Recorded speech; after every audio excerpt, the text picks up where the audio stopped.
Hi Tine. Hi, how are you? Who's your favorite artist or singer? Yo.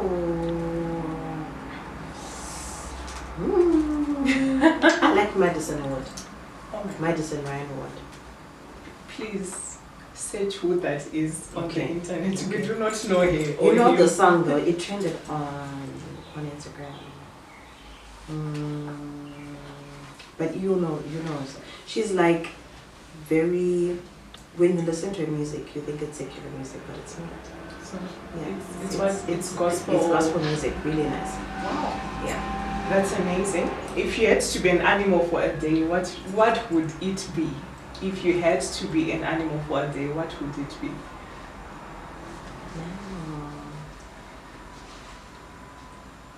A butterfly. Okay. Yeah. We're not gonna ask why, because we know you. What was your favorite subject in school?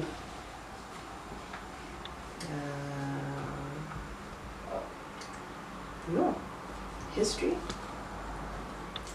This was also history, which Yeah. is very interesting. Yeah. Your history. favorite food and hangout spot? I don't like food. You don't like food? I don't have the best relationship. I like pastas. I like seafood. Okay, seafood. Seafood. But my question in life is why people eat. But anyway, it's another topic for another day. Why people eat? Yeah. Oh my goodness. Yeah. What pages do you enjoy on social media? Like, who are you currently following on social media? You already know. I do. But the whole Yes. Kumi squad. Yeah. Yes. Yes. That's my thing. Amazing. What movie, series, documentary did you last watch? Hey, I'm always watching weird things. Like animal documentaries. I Okay. literally watched something about Tabo Bester yesterday. Carte Blanche. You are really following that. I am. That story. I'm trying to understand that. I'm trying to understand that woman. So yeah, Carte Blanche yesterday. Okay. Hot or cold beverage? Hot. Hot beverage. Yeah. What's your favorite day of the week? Yay. Do I have one? Maybe a Saturday. I do events on Saturdays. I Which are dress very up. fulfilling. Yes, as so well. I love my Saturday. During the week, I'm in the bundles and all that. So it must be a Saturday. Yeah. Alright, the last question. On a scale of 1 to 10, how hot do you like your shower water? Very hot. Very, like, 10. A 10. so basically burning. Yeah, almost. Definitely. Alright, amazing. That was Rapid 5 Questions with Tine Bimbo.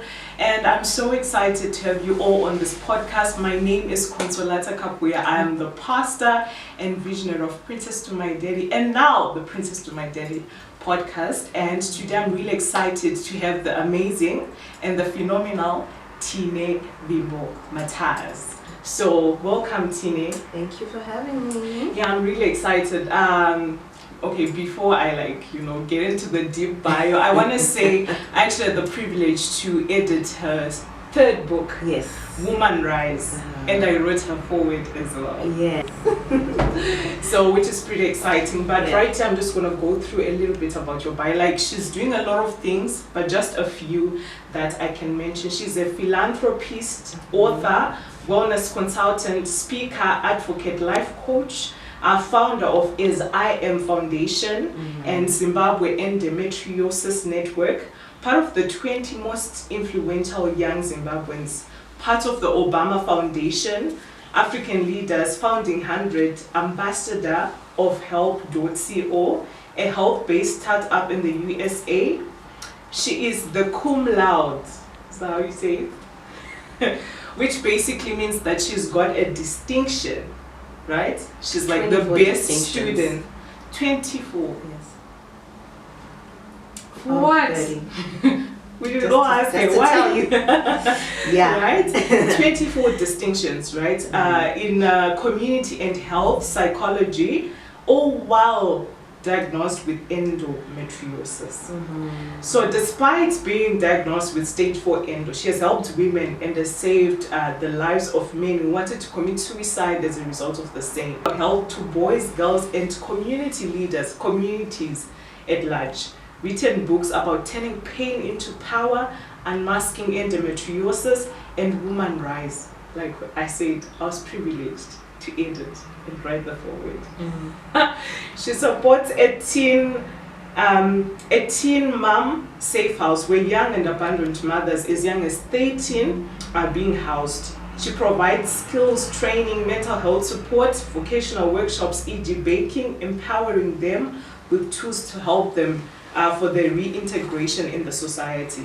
She does a monthly food drive and raises school fees for the less privileged. And since 2014, she has transformed lives under the mantra, turning pain into power. She became a TED Talk Zimbabwe speaker. Basically, guys, her TED Talk was uploaded on the TED YouTube platform, which has got about 38 million viewers and subscribers, which basically means that at least 38.4 million people have access to hear this woman's voice. And we are privileged to have that woman with us today on this podcast. Welcome, Tine. Wow. Like, how do you feel just being this person that's got, you know, all these titles, who's doing all of these things? Like, how do you feel? The accessories, you put them on, you take them off. They're not who you are. That's what I think. Wow. Yeah. And how did you get to this place where, despite stage 4, okay, what does stage 4 endometriosis actually look like? So, endo itself is a chronic condition. It affects 1 in 10 women. Yeah. So that's almost 200 million in the world. Yeah, 200 million women in the world. That's a lot. Yeah, it's a lot. And it sort of mimics cancer. Endo looks like they're little tumors, but they are not cancerous, thank God.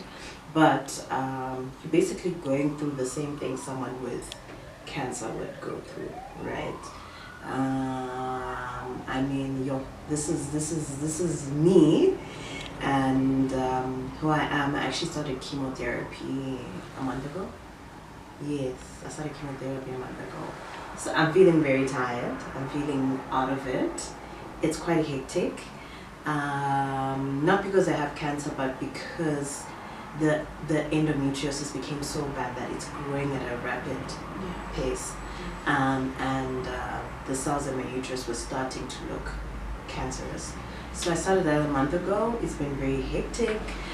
Yeah, what was the question? So if I forget, remember it's my it's the drugs in my system. I don't forget like what I'm doing, but I thank God for the grace. No, that's okay. So I basically asked what stage 4 actually looks like. What it looks like, yes. And so with cancer you have stages. Yes. Stage 1, 2, 3, 4. So stage 1 is just minimal endo. Stage 2 is a bit more endo. Stage 3 is when it starts to affect other organs. Stage 4 is tumors, your organs getting stuck together. That's where I'm at. Infertility as well. So it's just a higher stage of endometriosis. So yeah, that's where I am. Stage 4. I'm doing about, I think, 3 months of chemo, and then I go to IVF. Well, then we start IVF. Yes. Wow. Yeah.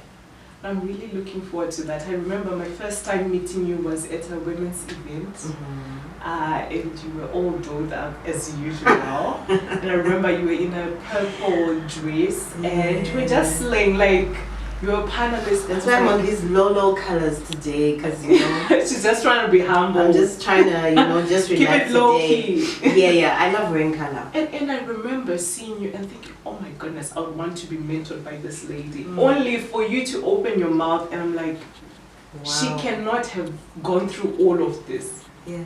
Like, how have you managed to remain resilient? I mean, literally being told that you're infertile. Like, you know for sure doctors have verified. Yeah. If you're not going to go through chemo, I understand, like, it was like a done deal to say, okay, you are at a stage of infertility. Yeah. So how have you remained resilient so much to be able to show up for us and still continue to teach us about endo? Because endo is like a thing that people don't even talk about. No, they don't. In Africa, it's not really a thing, you know? Yeah, it's not. Like anything that's women's related health, not just Africa, I think in the world at large, but particularly for us because we're in Africa, right? People don't talk about it. So I always say to people that think about the first time you learned about your period or your body, so to say.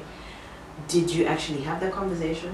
I know I didn't. At the time, my parents had just split up, so I was with my dad. And I remember, I think I told my teacher at school that, oh yeah, I started my period, and then that was it. But if you think about it, the way it starts is we don't actually sit down to have conversations about it. In the workplace, wherever we are, we don't sit down and be like, hey, guys, you know, this is what's happening with me. You know, you kind of just figure it out. And I think that's where the problem starts, is that in, you know, the figuring it out, there's a lot of misinformation, wrong diagnosis, etc., which is what I went through. But it's just going through the journey and allowing myself to be in the different stages of the journey. And I think sometimes as people, we rob ourselves of going through it. And I say to people that it's painful. So when you have pain, you take a painkiller, you don't want to endure it because it's uncomfortable. But sometimes when we're going through life issues, you don't learn anything but by going through the season and by going through the pain and by accepting that you are hurt. You know, you are hurt, you are bleeding, you are this, you are that, you are that. And I always say to people also that once you uncover darkness, then you get light, right? And that's just been speaking out. So for me, I think resilience started by just saying, this is what I have. This is what I'm going through. By coming into a space and not pretending that everything is okay, but going into a space and saying, hey guys, I'm going to need hot water because I need to use my hot water bottle. And people will say, why when it's hot? Oh, okay, it depends. So how did you get to a place of accepting that you've actually got stage 4 endo? Because my mom and I always talk about how artists from like the early 2000s and late 90s actually died because of just failing to accept that they were actually HIV positive. And therefore that fear and denial to say, okay, I'm not going to take the tablets is what actually killed them. So basically, like we don't have that generation of artists who were so good, but they all died because of HIV.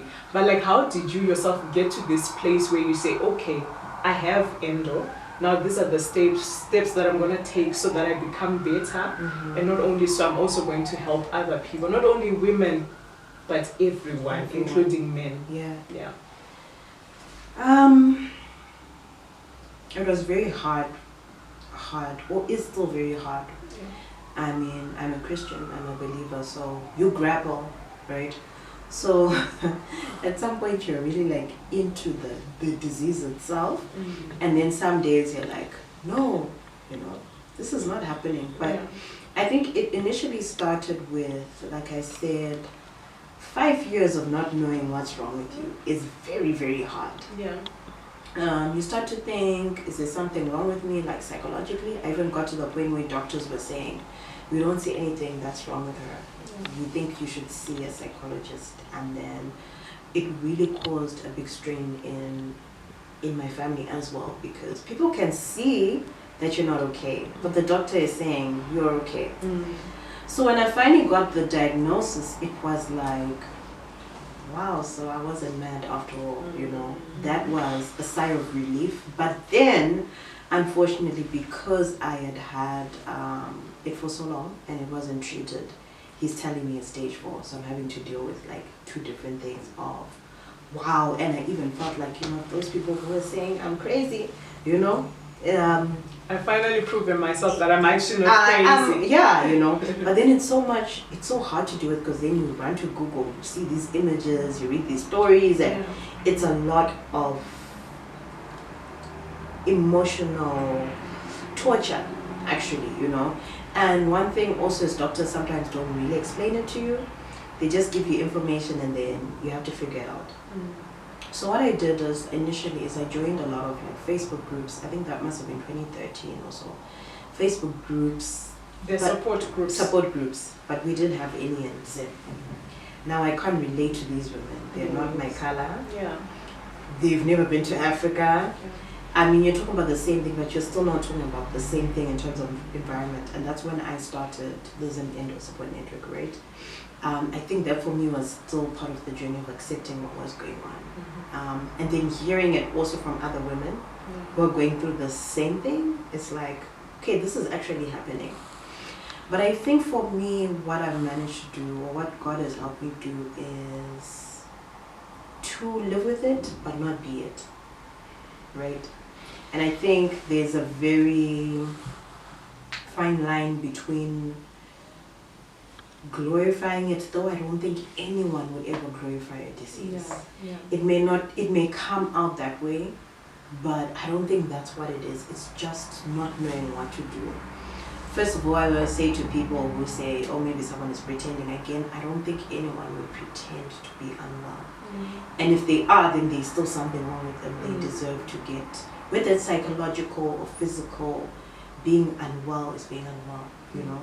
And then also understanding that it's part of your journey. I always say to people that when people have diabetes, they have high blood pressure, they have, I don't know, other common diseases, we're accepting of it. Yeah. So why can't we be accepting of the fact that someone has endo or whatever it is, right? Again, people say because you can't see it, but again, you can't see blood pressure. You can't say diabetes, so it's the same thing. So part of what I've managed to do and continue to do is to do other things outside of endo. So some people know me for that only, but I'm like, guys, I do so many other things, right? It affects my day-to-day life, but it's not who I am. It's part of the journey. It's definitely brought me to where I am now. But that constant reminder really helps me to just put it all together, you know, to put it all together and accept that it's just part of the story. I definitely know now with where I'm at that God wanted me to be there. He didn't give the disease to me. He allowed for the devil to do what he did because there was going to be a greater purpose. Sure. So that's acceptance for me, because if you don't do that, you don't go through the motions, and like I said initially, you're skipping stages, and then now we have a problem. Yeah. So my next question was going to be like, how do you keep your faith in God? Like, how are you still a believer despite everything that you've gone through? How do you continue to actually say, God, you are my Lord and my Savior, despite everything that you're going through? I don't know if it's the same for everyone, but I do know that even just your relationship with God is it's a journey. I keep using the word journey. It's a journey, right? You're not always at the same place. I always laugh, and I was someone in high school who was very one size fits all, right? I was head of scripture union. I was that girl. I was that girl. And I think people ostracizing me for that made me very, first of all with endo, it affected me so much because it's like, oh yeah, she's the one who's always preaching about coming to scripture union. She's the one who's always saying this and that, but she's the one who's sick. Do you get what I'm saying? And I felt a pressure to be like, no, God has still got me, right? But I would like to say in my journey, it kind of affected me a bit because it put a lot of pressure on who I was. I've worked very, very hard because, you know, I'm like, I have to be more than the sick girl, you know. But now in my 30s, I must say, it took me some time. I'm learning to be easier on myself. I'm definitely a perfectionist. But I'm learning to be easier on myself because, like I said, you know, you don't want to skip the stages. And so, in my journey, I have bad days. You know, I have days where if you tell me about faith, I just want to punch you in the face and be like, "Don't you understand? I'm telling you, I'm in pain, right?" And I think I allow myself to have those days. Typically, whenever I go see my doctor, I tell myself, "You've got one day today, a day to cry." Got a day to do the most, and then you pick yourself up tomorrow or a few days. But I give myself that time to be upset, to question, because I feel those are normal feelings, right? But then now it's fact versus feelings, right? The fact is God is still God and will forever be God. But even right now I'm feeling down, I'm feeling this, I'm feeling that. And I always say to people that I think some things can coexist. I mean, he did give us those feelings after all. It's how you act on them, right? as long as you're not being destructive, as long as you're not harming other people. Sometimes I know, maybe I need to be off the phone because hey, I'm too vulnerable or I'm too upset. Yeah. But my goal is for really whatever people take from my life is that they still see His glory through my journey, through whatever I do. It's not easy, guys. It is not easy. It is not easy. And you know what? I think when I wrote my first book, the ending of that book is, when I wrote the book, or when I was writing the book, I thought, Kuti, it's going to be like that Cinderella happy ending. And God said, no, Tine, we continue. Yes. We are continuing on this journey, right?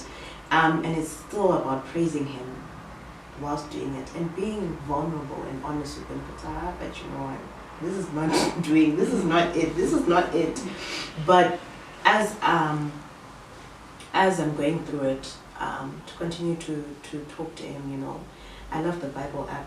My Bible app stuff is very interesting.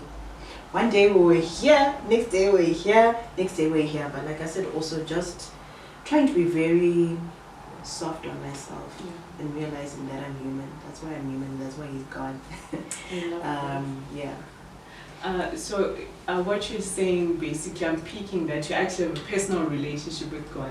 Like a lot of the times, in fact, when we were growing up, we were taught like God is like this heavenly Father. Like, it's like in the 9th, 10th realm, and you can't get access to Him. So it's like you don't question who God is, but you can actually question things about what's happening in your life. Yeah. So I think that level of just understanding and getting to that place of establishing your personal, authentic relationship with God is really something, you know, I admire, and I hope all of our viewers will also want to tap into that.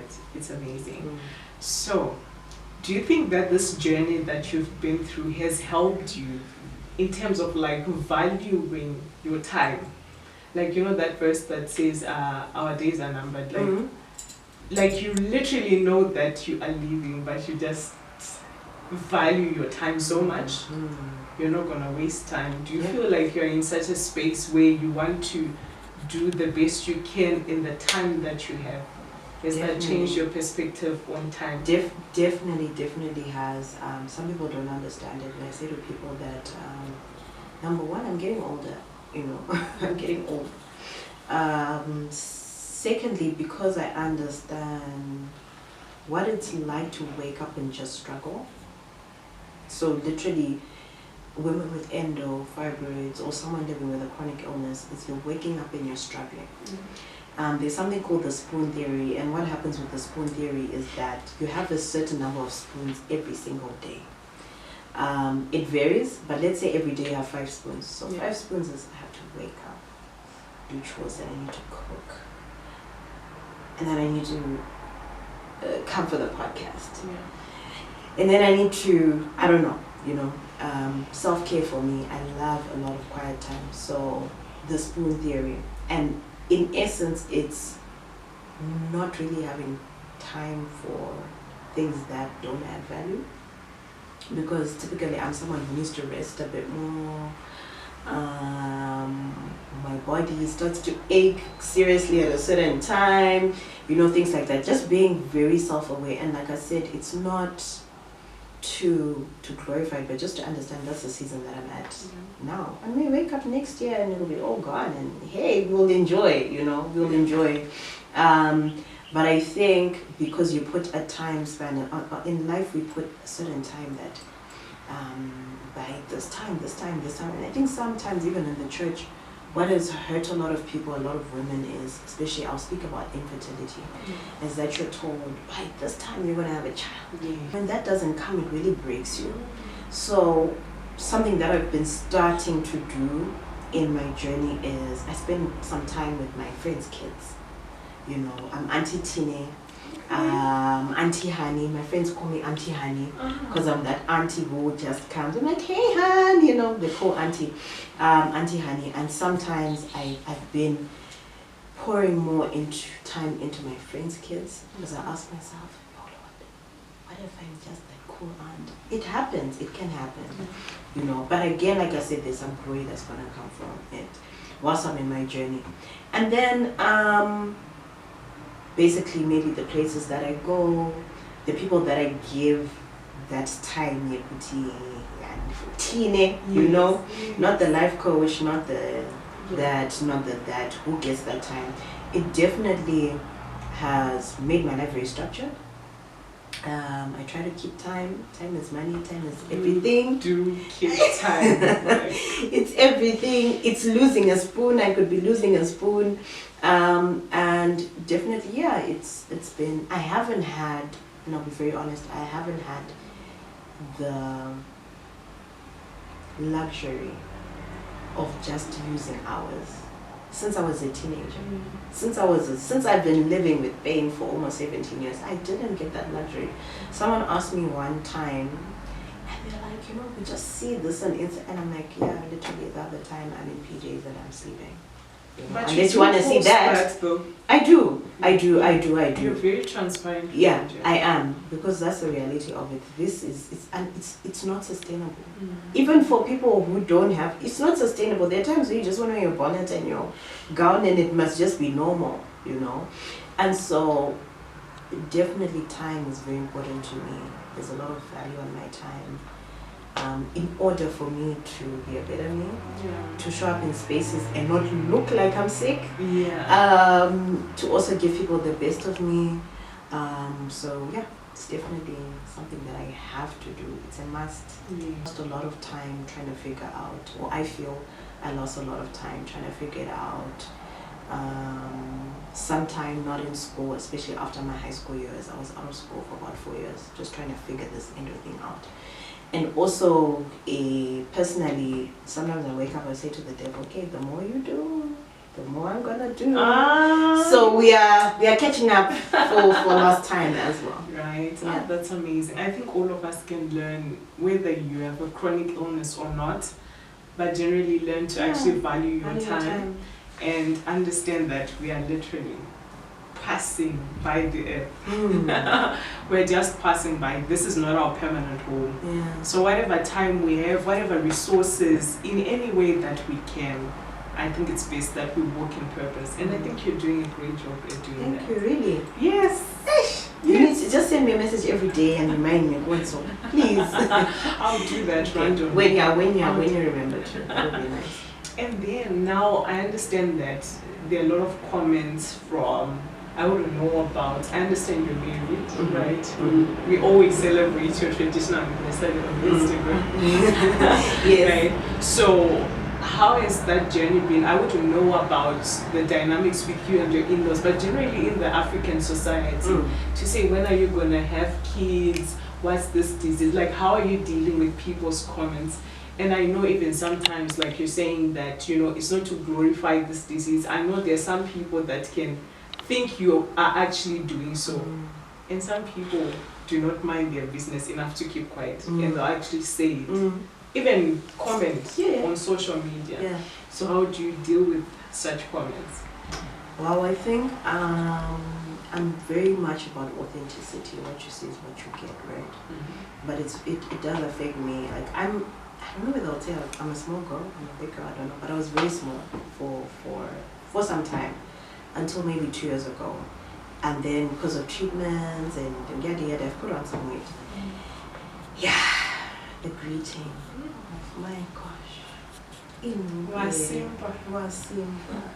Wait, just say what to say. So recently, now, okay, first thing I do is I pick and choose which spaces I'm going to with a lot of family. So if I have to, it's a funeral, it's a what, and I also am very busy. I'm very busy, so I'm not doing small talk with people because it affects me, you know. Right. And another thing that affects Endo a lot is stress.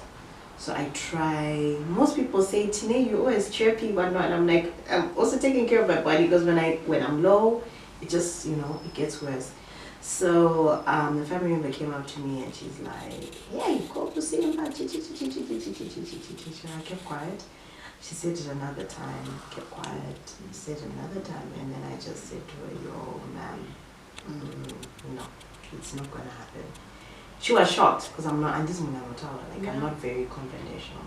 So she was very shocked and just said to her, if you keep coming at me, I'm just going to disappear. She was shocked, like everyone was shocked.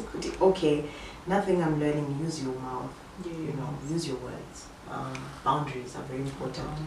Boundaries are very important. I think for me, something that really freed me is that because I've spoken about it,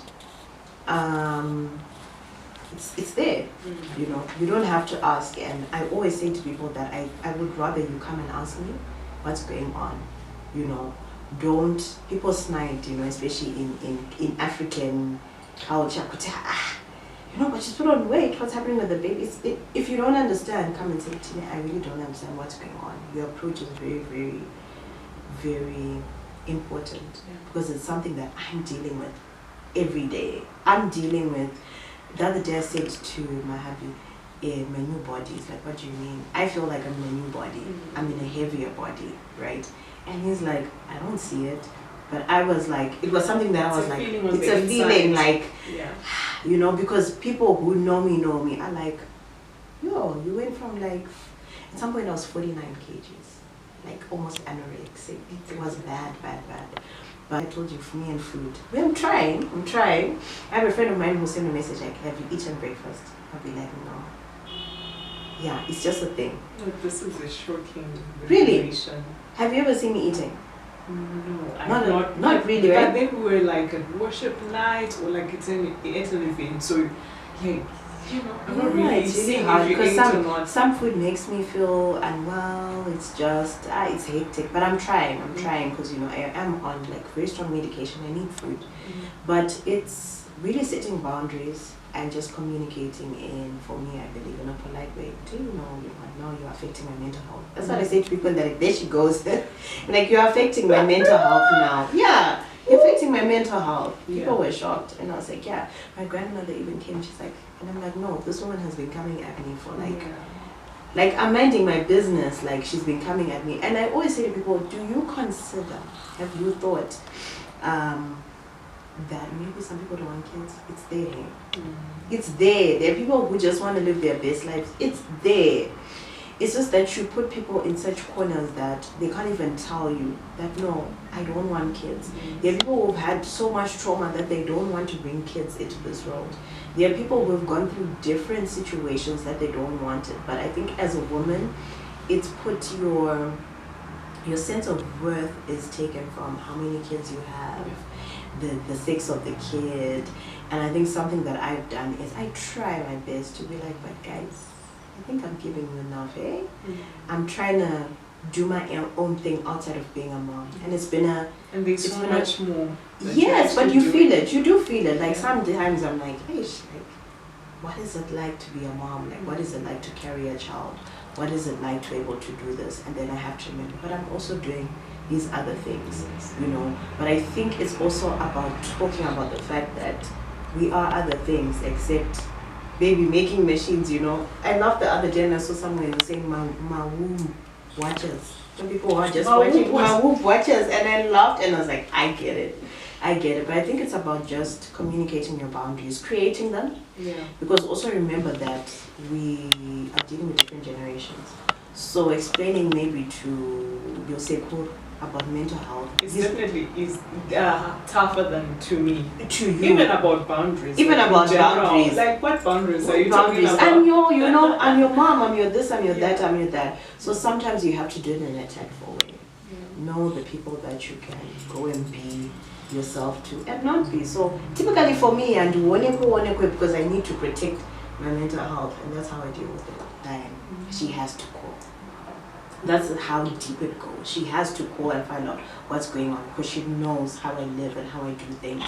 It's been really important, you know. And I think for me it was very hard because I am the support. So it was hard for me to be like, I needed to. I actually need it as well. So you learn how you like support as someone. Like, yeah, very important. We have the support network, that's great. But, you know, it's like, do a little graph of who is where and how they can support, because people give you different types of support.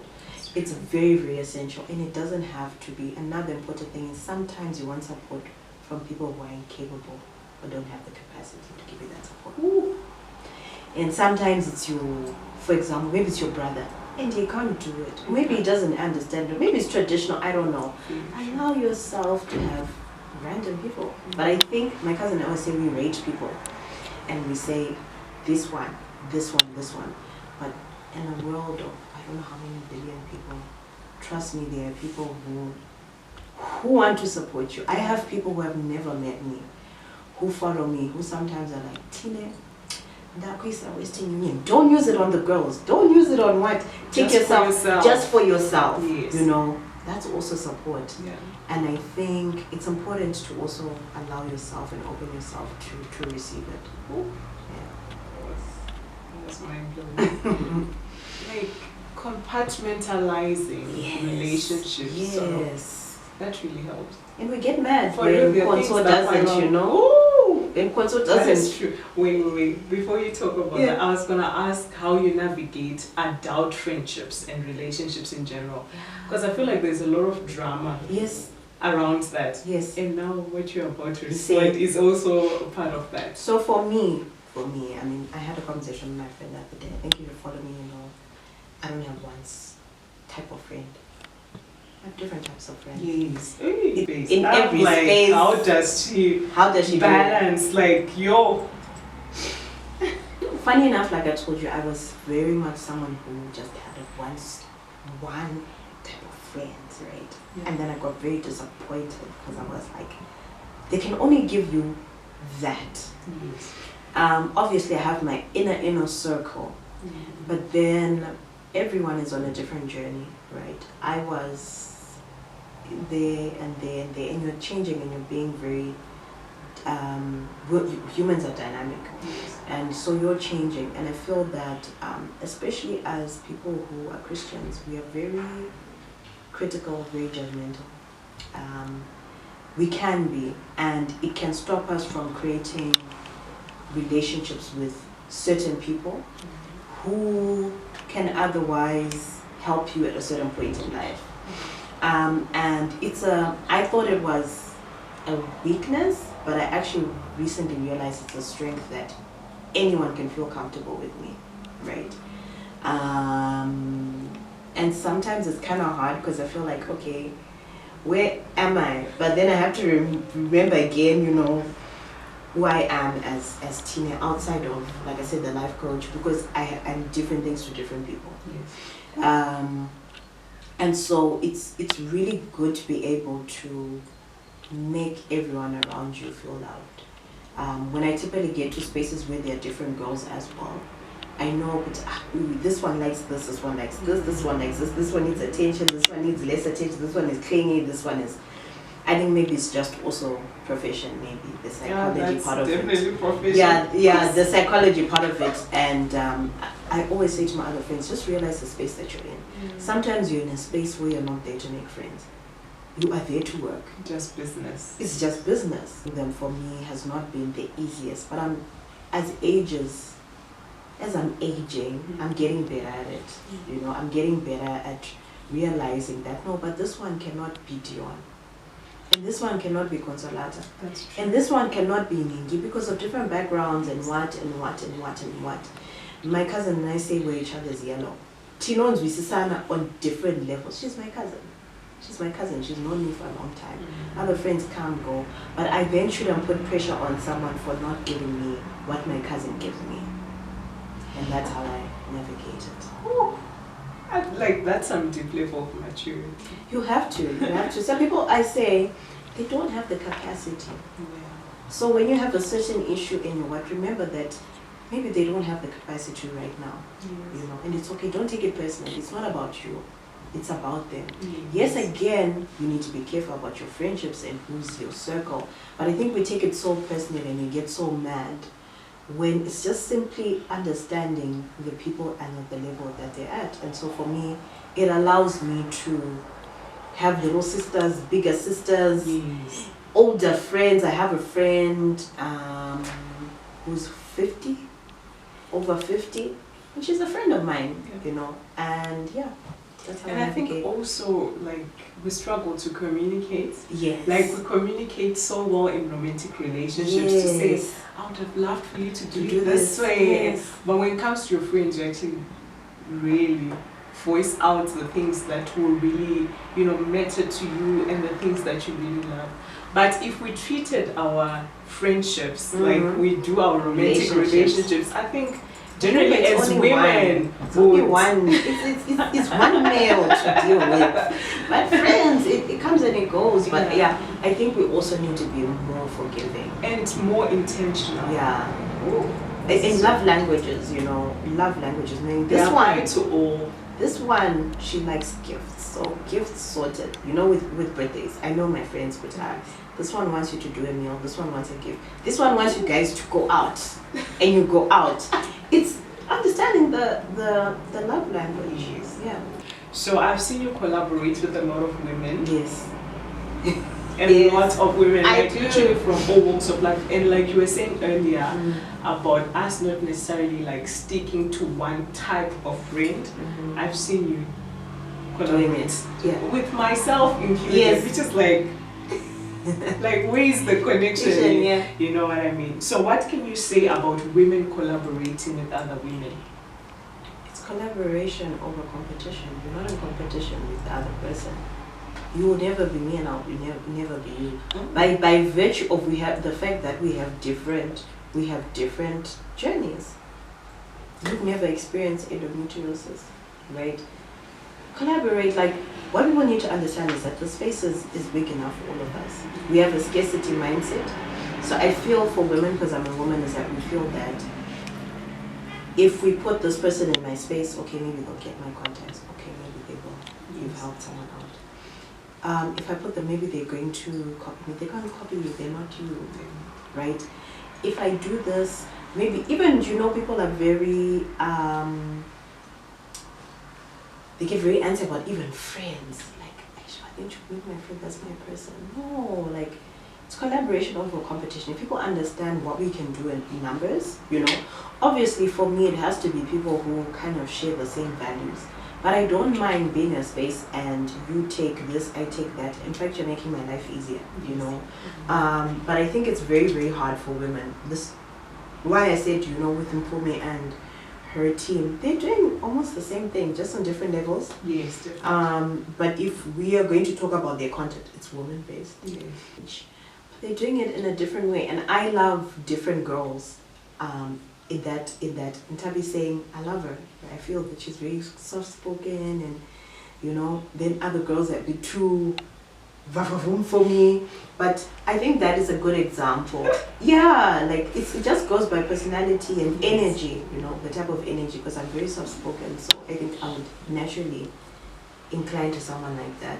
But I feel that it's just by understanding that we are not competing. You compete against yourself, Another woman, you're wasting a lot of energy, you're wasting a lot of time. They could be your destiny helper. They could. Yeah.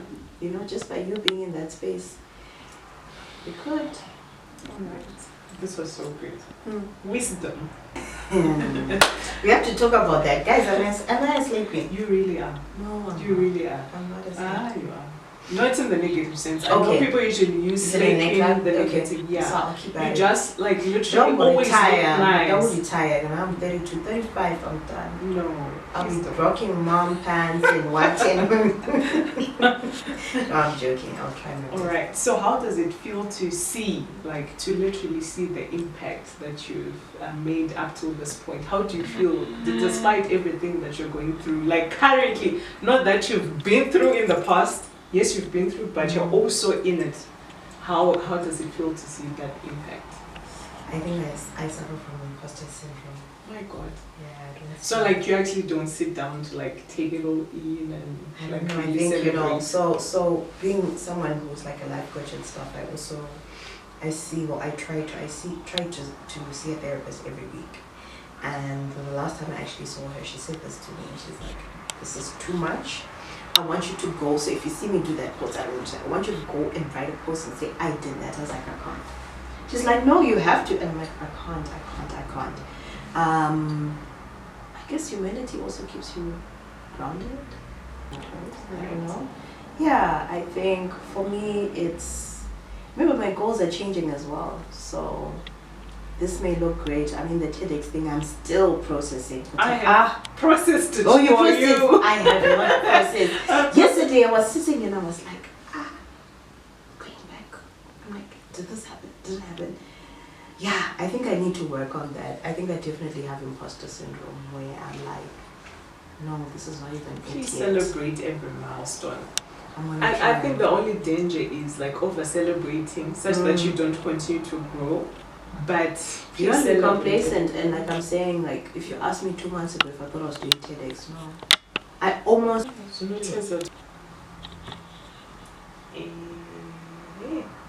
I'm not wondering which one to choose now.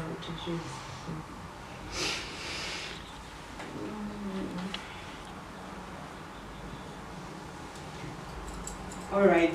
In closing, Tine, yes. what would you say to someone that's going through a hard time? My first thing would be it's okay.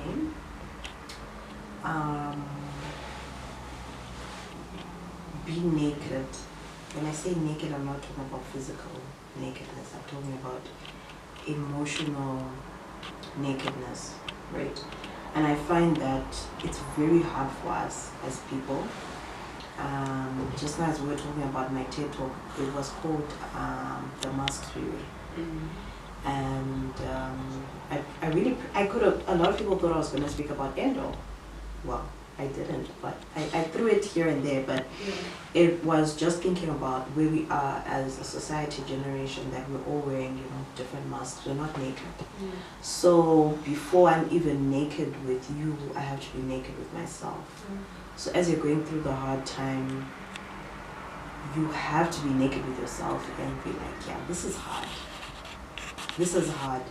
And then look at, depending on what it is, what part you've played, what part other people have played. If there's anything you can do about it, if there's nothing you can do about it, what you can control about it, what you can't. So in my position, there are certain things I can control, some of the things that we spoke about, but then there are other things that I can't. For example, when I'm going to have a baby, I can't. I can only trust and believe and believe that God is going to do it, but I can't control it. And I think when you're going through a hard time, what happens is you want to control the situation so much. I spoke about it and said, I don't know on what platform, but when I turned 32 this year, I had this plan that I was going to do a photo shoot. So I would be the 3 and then my hubby and the baby would be the 2. That would be the photo shoot. And it took me a few weeks to think about the birthday photo shoot. In fact, I said I'm not going to do it, but I had to sit with it. Sit with your pain, sit with that hard time, sit with it, have a conversation with it, feel it. And then, like I said, you pick yourself up and you go. So, it's in my plan. I didn't have a theme, and then I spoke to my friend about it, and she's very good with like planning things, and she's like, why don't we do old Hollywood? I'm like, okay, right? But I had to go through that mourning, sort of, right, of what was happening at the time. And I think that's the first thing of how to deal with a hard time. Speak to God, really speak to Him. I think sometimes we want to do those powerful prayers where you feel it and you're like, yes! Sometimes it's just have to be like, Father God, help me. I worship a lot. Praise and worship is my thing. When I'm weak, it's worship music. So we might just be in a worship season and you're speaking to God. Speak to people so that they know how to help you. Speak to people so that they know how to help you. And I think the last thing, we'll take it a day at a time. One step at a time. Don't stop. A friend of mine asked me last week, we were talking, she just randomly said to me, oh, I'm going through a financial situation. And I was like, me too. And she's like, I would never think so. And I'm do you want me to go right? That, things are not. And then she's like, how do you do it? And I said to her, you keep going. But some days you're going to walk. Some days you're gonna run. Run. Some days you're gonna crawl. Some days you're gonna need to chair and you're gonna have to sit, break, but you don't stop. That's what I would say. Oh, amazing. Thank you. Thank you for Thank having you for me an and well amazing done. podcast. Thank you so much. Yes, I see Thank you. I see you as well. Thank you so yeah, much. this was amazing. I enjoyed it. I loved it so much. I'm sure everyone learned so much about Endo, but Yes. more so about Life. who you are, And about life, about navigating tough seasons, about keeping the faith despite everything Yeah. and anything that you're going through. So thank you so much. Thank you for Tine. having me. Please follow her on all socials. At Woman Rise, the book that I wrote, Yes. that I edited. The book that I edited. Yeah. So thank you so much, guys. Until the next episode.